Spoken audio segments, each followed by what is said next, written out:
Well, Israel is one of the loudest voices calling for a tougher line on Iran's nuclear program, but Israel's own nuclear capability has never been put to inspection.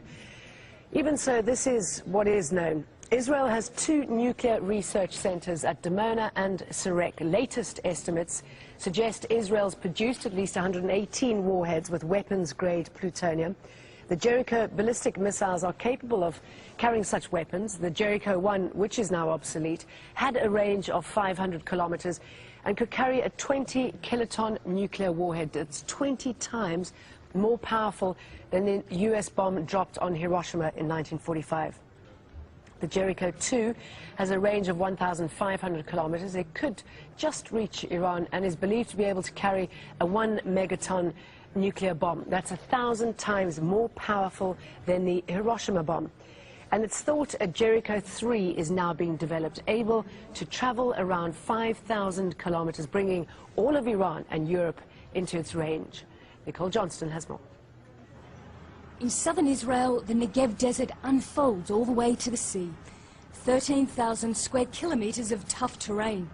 Out here in the middle of the baking desert is probably the perfect place for Israel to put something that it doesn't want the rest of the world to know about, and it certainly doesn't want the rest.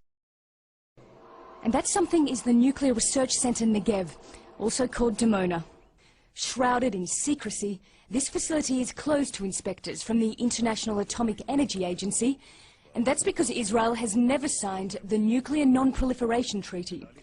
John Large is a nuclear expert and says despite the election of President Obama in the US, it's unlikely Israel will ever come clean about exactly what goes on at Dimona. You can't change the lobby, the industrial military complexes of America, that incredibly powerful political group. Your generals don't change. They take years to change. Your president can change quickly.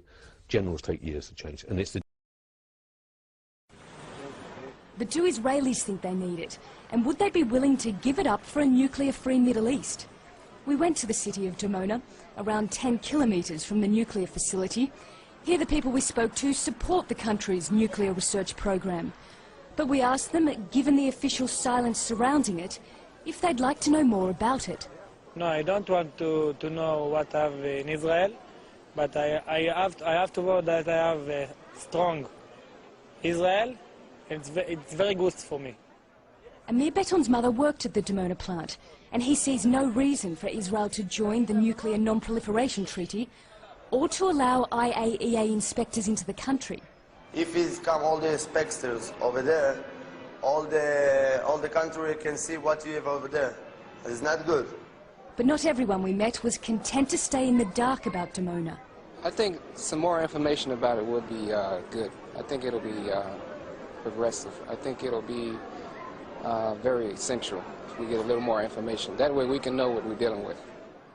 Israel maintains an official policy of ambiguity, neither admitting or denying it has nuclear weapons.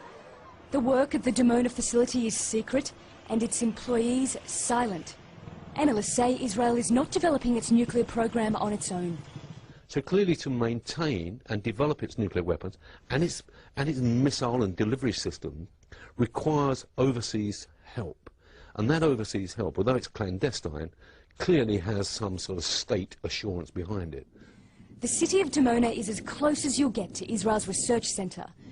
And while the West focuses on Iran, Israel's nuclear program goes on unchecked, far from the spotlight. Nicole Johnston, Al Jazeera.